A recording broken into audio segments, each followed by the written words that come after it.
So I would just simply say the Indian people, Brahmins profiteering at the expense of the Indian people, we need that to stop. दोस्तों, American president Trump के trade adviser Peter Navarro के द्वारा एक ऐसा statement दिया गया है जिसने न केवल भारत में बल्कि भारत के इतर भी सभी जगह खलबली मचा दी है।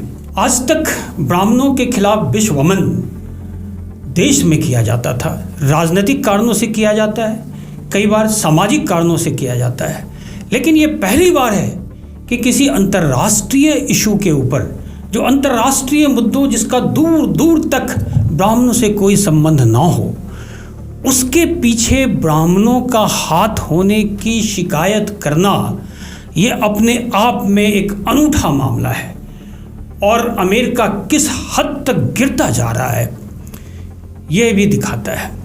यूँ तो पीटर नवारो लगातार भारत के खिलाफ अनाप शनाप बकते रहते हैं, बोलते रहते हैं। वो प्रेसिडेंट ट्रंप के ट्रेड एडवाइज़र भी हैं और कहीं ना कहीं जो टैरिफ वॉर अभी पूरे विश्व में चल रहा है उसके केंद्र में पीटर नवारो हैं।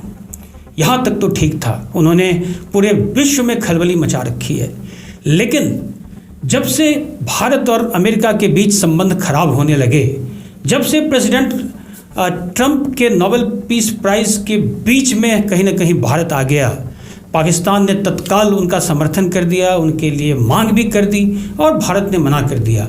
मध्यस्थता की बात भी भारत ने स्वीकार नहीं करी, तो उन्होंने उसका ठीकरा जो है रशियन ऑयल इंपोर्ट के ऊपर फोड़ दिया और कहा कि जो रशिया से जो ऑयल इंपोर्ट किया जा रहा है उसका मिसयूज़ किया जा रहा है, उसको रिफ़ाइन करने के बाद पुनः यूरोपियन और दूसरे देशों के मार्केट में बेचा जा रहा है और ये जो प्रॉफिटियरिंग की जा रही है इसके कारण उन्होंने पहले 25% और फिर 25% उसके ऊपर भी टैरिफ लगाया, 50% टैरिफ लगा दिया। तो 50% टैरिफ जो संभवतः सबसे ज़्यादा आज की डेट में है, जबकि यह भी सभी जानते हैं कि केवल भारत ही रशिया से ऑयल इंपोर्ट नहीं कर रहा, चाइना भारत से कहीं ज़्यादा कर रहा है, दूसरे देश भी हैं और ऑयल इंपोर्ट करने के पीछे अमेरिका का ही हाथ रहा है, जिसे बहुत ही स्पष्ट कर दिया गया है ताकि जो इंटरनेशनल प्राइस है ऑयल का उसमें बहुत ज़्यादा फ्लक्चुएशन ना हो, वो बहुत ज़्यादा बढ़ ना जाए, इसके लिए इसको किया गया था। खैर जो भी हो, प्रेसिडेंट ट्रंप के सनक मिजाजी तुनक मिजाजी से पूरा विश्व परेशान है, लेकिन वो सारे मुद्दे अपनी जगह पे हैं। आज जब एससीओ में मीटिंग हुई और रशिया के प्रेसिडेंट पुतिन, चाइना के शी जिनपिंग और भारत के मोदी तीनों मिले, तो उनकी अमेरिका की अकुलाहट, बकुलाहट, सनसनाहट, झनझनाहट देखते ही बनती है। वो इतना बौखला गए कि भारत के आंतरिक मामलों की बातें करने लगे और पीटर नवारो ने कह दिया, और वो भी एड्रेस भारतीयों को कर रहे हैं। वो कह रहे हैं कि भारतीयों को ये समझना चाहिए कि ये जो ऑयल की प्रॉफिटियरिंग है वो ब्राह्मणों के द्वारा किया जा रहा है। ब्राह्मणों के द्वारा किया जाना हास्यास्पद है, मजाक का विषय है और ऐसा लगता है कि इस व्यक्ति को, नवारो को, ना तो कोई अंतर्राष्ट्रीय ट्रेड की समझ है जिसमें उसने पूरे अमेरिका को झोंक दिया है, बल्कि ट्रेड की इतर वो सामाजिक बातों पे, भारत के अंदरूनी हालात पे, अंदरूनी कलह जिस पे हो सकता है ऐसी बातें वो कर रहा है।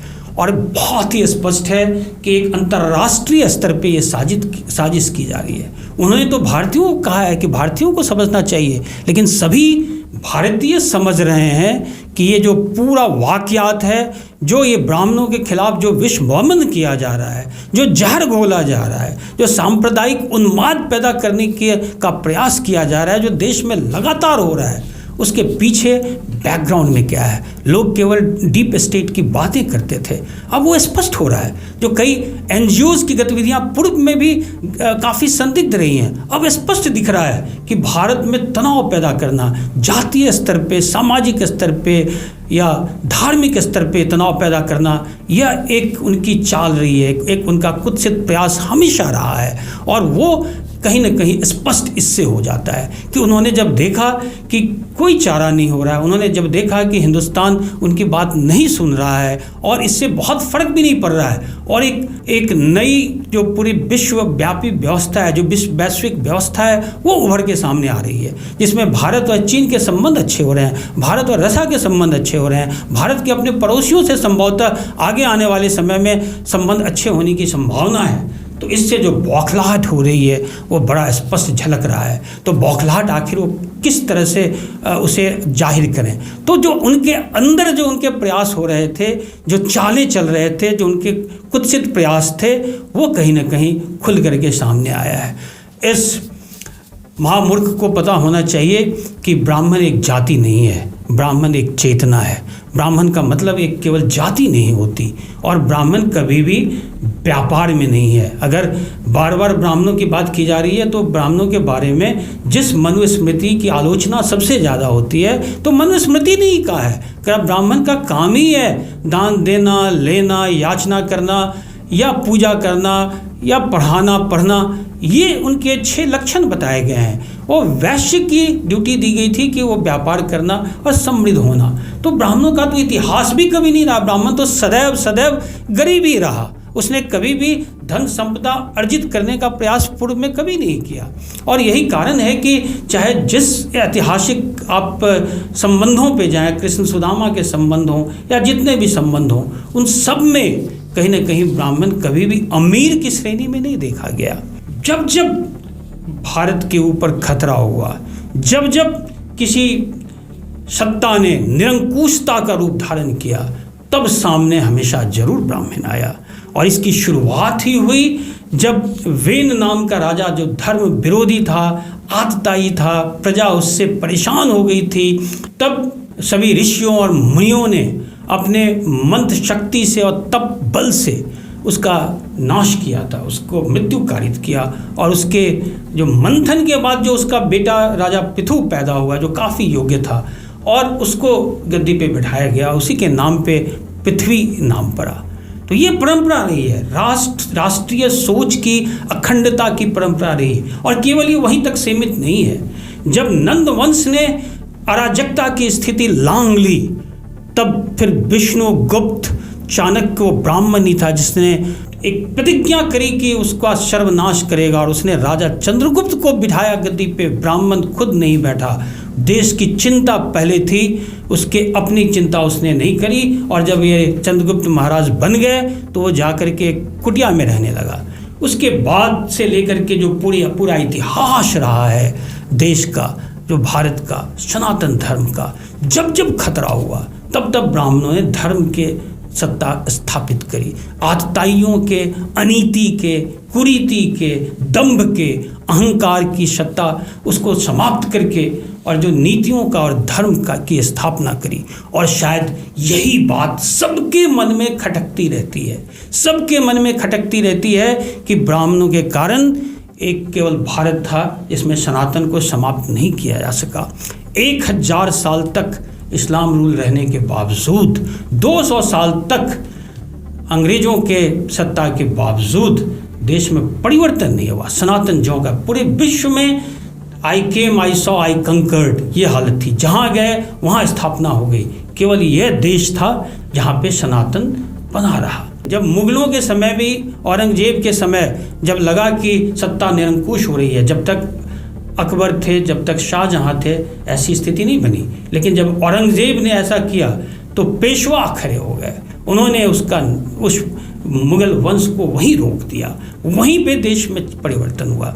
जब अंग्रेजों ने आतताई की तरह व्यवहार करना शुरू किया तो पुनः बिगुल फूंकने का काम मंगल पांडे ने किया था। और मंगल पांडे ने अपने लिए नहीं किया था। 1857 का जो प्रथम सिपाही विद्रोह हुआ था, फर्स्ट वॉर ऑफ इंडिपेंडेंस था, उसमें मंगल पांडे ने अपने लिए नहीं किया। उन्होंने बहादुर शाह जफर, जो मुगल के ही एम्परर थे, उन्हीं की स्थापना की बात की। उन्होंने धर्म को भी नहीं देखा, उनके लिए राष्ट्र प्रथम था।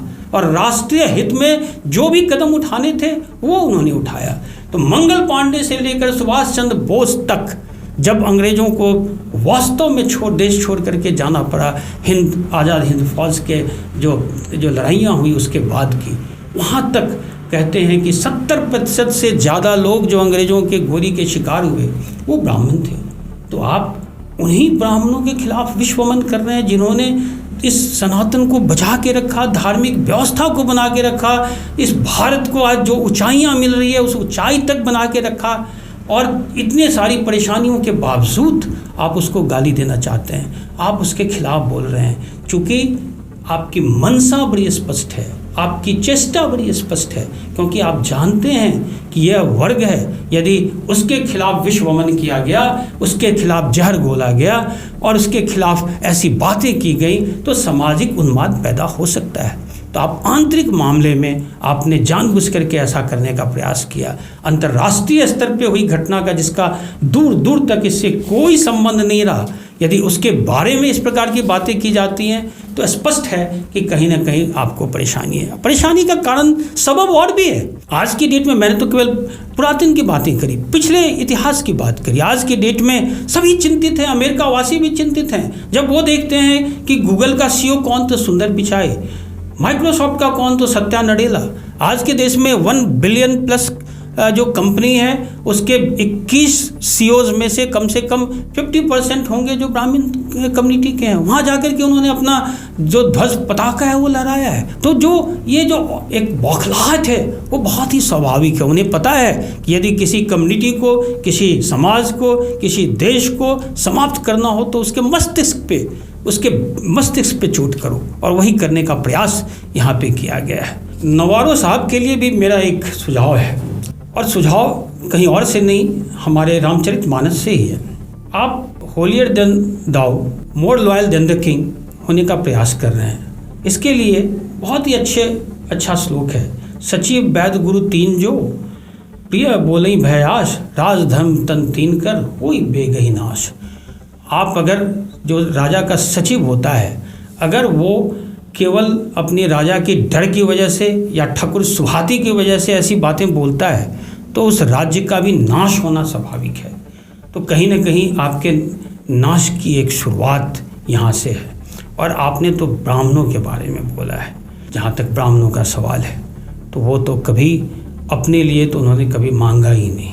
हमारे यहाँ तो किसी यज्ञ की पूजा की शुरुआत ही अगर स्वस्तिक वाचन से होती है तो यही होती है कि ओम द्यौ शांति, अंतरिक्ष शांति, पृथ्वी शांति, आपस शांति, औषधय शांति, वनस्पतिय शांति, विश्वदेवा शांति, ब्रह्म शांति, सर्व शांति, शांतिरेव शांति, सामा शांति रहती। सभी की शांति। हम तो पृथ्वी के, औषधि के, वनस्पति के, प्लांट्स के, इन्वायरमेंट के, सबके शांति की बातें करते हैं। और आप इसी धर्म के अंदर एक अशांति का माहौल बनाने का प्रयास कर रहे हो, ये कभी भी सफल नहीं हो सकता। हमेशा बहुत प्रयास हुए पिछले 2000-3000 वर्षों से इसके बारे में, कई सारे प्रयास हुए, लेकिन कोई सफल नहीं हो पाया। सनातन अपनी जगह बना रहा, देश अपनी जगह बना रहा, लेकिन साथ में मैं एक बात और कहना चाहूँगा। ब्राह्मणों को भी मैं एड्रेस करना चाहता हूँ कि ब्राह्मण होना जाति नहीं है, ब्राह्मण होना एक चेतना है। ब्राह्मण जब व्यक्ति अपने समाज के बारे में निस्वार्थ रूप से समाज हित में सोचता है, ज्ञान का प्रसार करता है, सत्य का अनुसरण करता है, तो वो ब्राह्मण है। और इसीलिए संभवतः नवारों ने ब्राह्मण की बात करी है। वो भी अच्छी तरह जानता है उसका ब्राह्मण का कहने का मतलब संभवतः वो है जो समाज के जो सबसे उच्चस्थ पदस्थ लोग हैं, चाहे वो व्यवसाय में हैं, चाहे वो पद पर हैं, सरकार में हैं, उनको उन्होंने ब्राह्मण माना है। जब संविधान लागू हुआ 1947 के बाद, देश स्वतंत्र हुआ, उसके बाद से ना तो कोई ब्राह्मण है ना कोई किसी जाति का है, सब बराबर हैं, सभी ब्राह्मण हैं। मैं तो यही कहता हूँ कि जो अपने राष्ट्र हित में सोचता है, जो देश हित में सोचता है, समाज के लिए सोचता है, सामाजिक समरसता की बातें करता है, सभी ब्राह्मण हैं। मैं ब्राह्मण हूँ, आप ब्राह्मण हो, देश ब्राह्मण है। आइए, अगर ब्राह्मण का मतलब उस श्रेष्ठता से है, नवारो का मतलब, तो वो श्रेष्ठ हम सभी हैं। पूरा देश 140 करोड़ श्रेष्ठ है, चाहे वो हिंदू है, चाहे वो मुसलमान है, चाहे सिख है, ईसाई है, चाहे ब्राह्मण है, चाहे क्षत्रिय है, चाहे वैश्य हो, शूद्र हो, किसी भी जाति का हो, किसी भी कास्ट का हो, बौद्ध हो, जैन हो, सभी सिख हो, सभी के सभी, सारे के सारे, अगर श्रेष्ठता की बात होती है तो सारे श्रेष्ठ हैं, सारे ब्राह्मण्स हैं। और लेकिन देश में जो आंतरिक जो परिस्थितियाँ हैं उसको भी ध्यान देने की आवश्यकता है कि हम किस बात को कर रहे हैं। हम आज ऐसी बातें करते क्यों हैं कि आज पत्रकारिता में कितने ब्राह्मण हैं, न्यायपालिका में कितने ब्राह्मण हैं। हम एक फिर क्यों नहीं कहते कि विधायिका में कितने ब्राह्मण हैं और कितने दूसरी जाति के लोग हैं। हम जाति पे क्यों आते हैं। अलग अलग समय में अलग अलग परिवर्तन होता रहता है। आज से जब 2000 साल पहले भगवान कृष्ण थे तब सुदामा था ब्राह्मण। उस समय की सामाजिक परिस्थितियां ऐसी थी कि ब्राह्मण गरीब था और सुदामा वो भगवान कृष्ण थे, वो वहाँ पे राजा थे, उस समय वहाँ भगवान थे। वही हालत उसके बाद आई जब बाद में जितने भी हुए, अगर आप देखो तो उस समय चाहे चंद्रगुप्त मौर्य हो, गुप्ता वंश हो, सारे वंश जब हुए, अशोक हो, सभी के समय उस समय ब्राह्मण्स की अपनी एक स्थिति थी। संभवतः सचिव के रोल में थे, मंत्री के भूमिका में थे। ये जरूर हुआ कि जब अंग्रेज आए तो अंग्रेज के आने के बाद चूंकि पठन पाठन का मुख्य कार्य ब्राह्मणों का रहा, कायस्थों का रहा, तो संभवतः सबसे पहले उन्होंने पढ़ाई शुरू करी और उसका तत्कालिक फ़ायदा 1947 के बाद उनको मिला, वो नौकरियों में मिला, सरकारी नौकरियों में मिला। लेकिन उसके बाद से रिजर्वेशन हुआ, रिजर्वेशन में भी कई सारी जातियाँ उसमें आई। 10 साल के लिए रिजर्वेशन किया था जो बढ़ रहा है, लेकिन वो कभी इसके खिलाफ कोई नहीं कहता। जब SC/ST का रिजर्वेशन था सभी ने इसको स्वीकार किया, क्योंकि समाज का वो हिस्सा था जिसे कहीं ना कहीं रिजर्वेशन की आवश्यकता थी, उसको ऊपर लाने की आवश्यकता थी। अभी भी आवश्यकता है, अभी भी इसको ले जाने की आवश्यकता है और सभी किसी को इससे कोई परेशानी नहीं है। बार बार इसको जाति आधारित बातों को ला करके देश को तोड़ने की बात करना ये कहीं से भी उचित नहीं है। हम सबको भी इससे सबक लेने की आवश्यकता है। तो मैं सभी से आह्वान करना चाहता हूँ, मैं अपने सभी राजनीतिक पार्टियों से भी आह्वान करना चाहता हूँ, सभी लोगों से आह्वान करना चाहता हूँ कि कृपया करके इस प्रकार की चीज़ें जो देश को तोड़ती हों उससे हम सब दूर रहें। अब तो पीटर नवारो ने यह कह करके बहुत ही स्पष्ट कर दिया है कि जो पहले से जो ये सब चीज़ें समाज में हो रही थी, ब्राह्मणों के खिलाफ जो लगातार जो चोट किया जा रहा था, ब्राह्मणों पे हमला किया जा रहा था, वो एक सुनियोजित साजिश थी। एक सुनियोजित साजिश जो पूर्व में चुपचाप किया जा रहा था, अब कहीं न कहीं बौखलाहट में वो बात सामने आ गई। तो जो दूसरे देश हैं, जो बाहर के देश हैं, वो क्या चाहते हैं और क्यों चाहते हैं अब बहुत ही स्पष्ट है। बस हम सबको इससे सबक लेने की आवश्यकता है और उम्मीद है कि हम सब अब कम से कम स्पष्ट हो जाएंगे, सब मिलजुल करके देश को आगे बढ़ाएंगे।